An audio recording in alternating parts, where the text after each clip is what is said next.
Right. All right, here we go. So, good morning, Craig Floyd, CEO of the National Law Enforcement Officers Memorial Fund.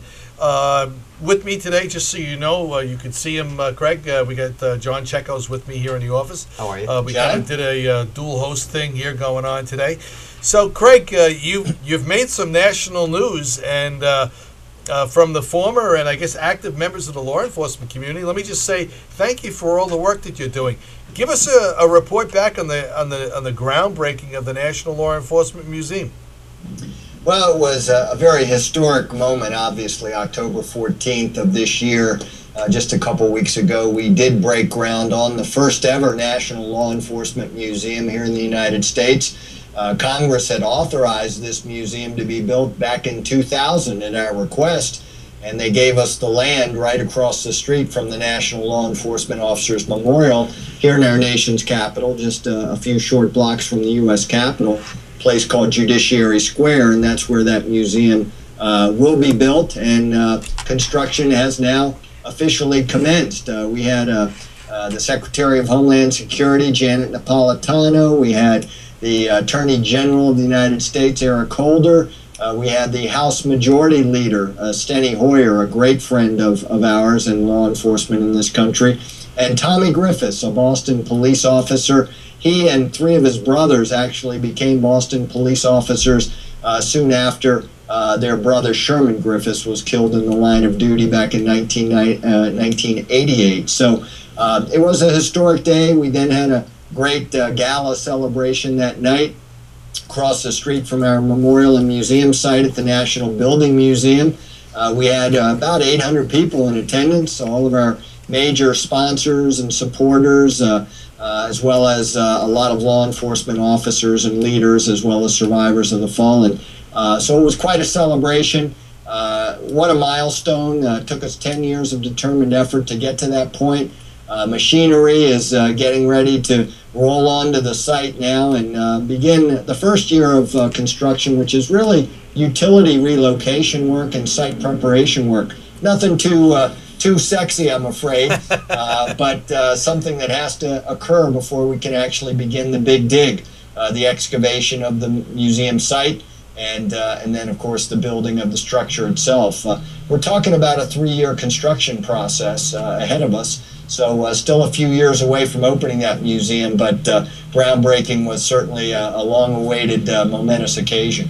Well, you know, you have that ceremony down in the D.C. area every year during National Law Enforcement Week, and you know this is kind of special to all of us because I don't think there's a police officer out there in the field these days that doesn't know somebody who is taking you know, the final pledge, so to speak.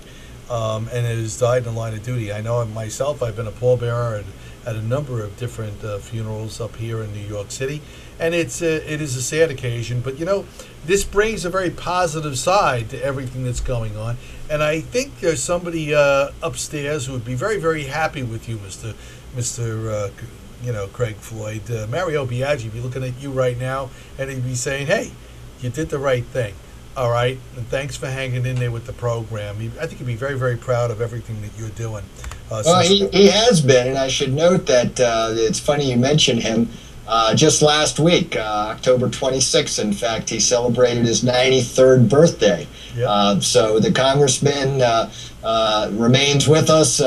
He has told me on more than one occasion that his proudest achievement among so many in his congressional career and his law enforcement career, certainly his proudest is the National Law Enforcement Officers Memorial that he founded and got started back in 1984 when he authored the law that made this memorial possible.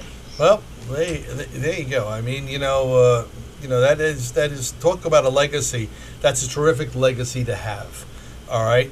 Now, you said the official construction officially starts, and this is the utility piece of it? Yes, we've really broken down the construction of the museum into several phases. First phase really was the design work that had to go into it. We call it the soft construction work. This includes architectural fees, project management costs, exhibit design work that has to be done. all of that, for the most part, it has been completed. There's still a few details that still need to be worked out over the next year, and will be, in terms of the architectural construction documents for the building and the exhibit construction documents for the exhibitry in the museum. But most of that work has been completed now. And now we're ready for phase 2, which is utility relocation and site preparation work. That phase of construction will last about a year. And that'll take us into 2012, when we expect to begin what's called core and shell work. That's really the major part of the construction. That's where you excavate the site. You remember, Joe, that this is an underground museum primarily, 55,000 square feet of space, about 9,000 square feet of space above ground, 2 beautiful glass entrance pavilions right across the street from our memorial in Judiciary Square. And then you actually descend down into the major areas of the museum, which will be underground, 2 floors below ground. The first floor will be a mezzanine level that overlooks the exhibit floor. That'll be for ticketing and other visitor services, our gift shop and so forth. And then you descend down into the major exhibit floor itself. We're digging about 40 feet below the Earth's surface. So this, think about that. That's 4 floors basically of a normal building below ground. So this is going to be a big hole, and it takes a lot of dump trucks to move that dirt, and then of course the cement work and all that goes in after to build the core and shell.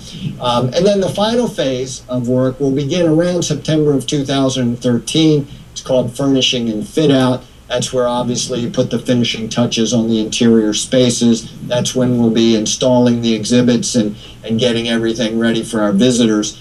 We expect the museum, we call it a soft opening, probably by the end of 2013. It'll be ready for visitors to go in, and then we'll tweak some things during that initial period, and then have our grand opening in the spring of 2014, right before National Police Week. So a lot of work still ahead, but my goodness, we couldn't be more excited to get underway finally. Yeah, boy, that's going to be one hell of a party. Yes, sir.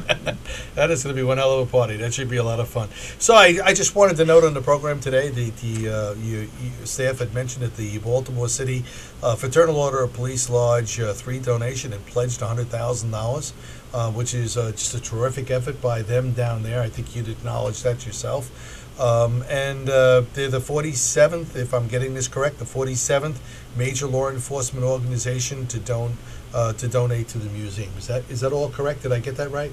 Yeah, you certainly did, and it was a great highlight that we were able to announce actually on groundbreaking day that the Baltimore Fraternal Order of Police, their president Bobby Cherry, who's been a longtime supporter, personally championed the idea of putting forth a $100,000 commitment from his lodge to help build this museum. Baltimore's lost many officers in the line of duty, more than 100. I was there, in fact, several years ago when they dedicated the Baltimore City Police Memorial.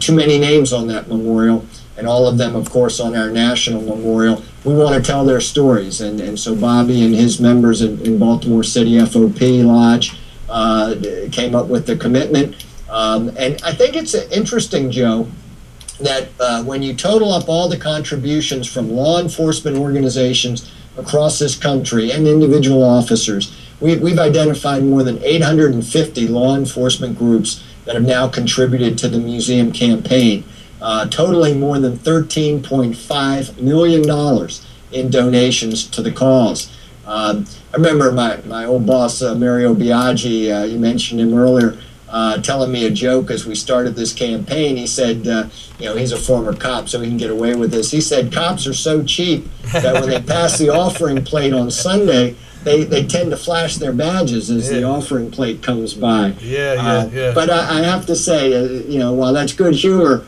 it's not accurate, because we found out through an extensive campaign over the last several years that law enforcement officers are extremely generous when you give them a good cause to get behind. And I mean, think of all the charitable work that law enforcement does in communities around this country, benefiting young people, boys and girls clubs, you know, Special Olympics, you name it. and law enforcement is very charitable, very generous, and they've shown that here in this campaign. Law enforcement has actually given more money to this museum campaign than corporate America by a few $100,000. It's close, but and frankly, if we're to succeed and finish the job that we've now started, we need corporate America to step up in a bigger way, because obviously law enforcement has a limited capacity in what they can give, and most of the big departments, the big law enforcement associations have now come on board.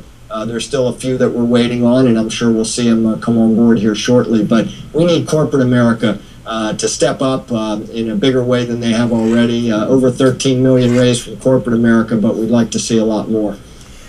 Yeah. Okay. I'm in perfect agreement with you there. I mean, corporate America definitely should step up.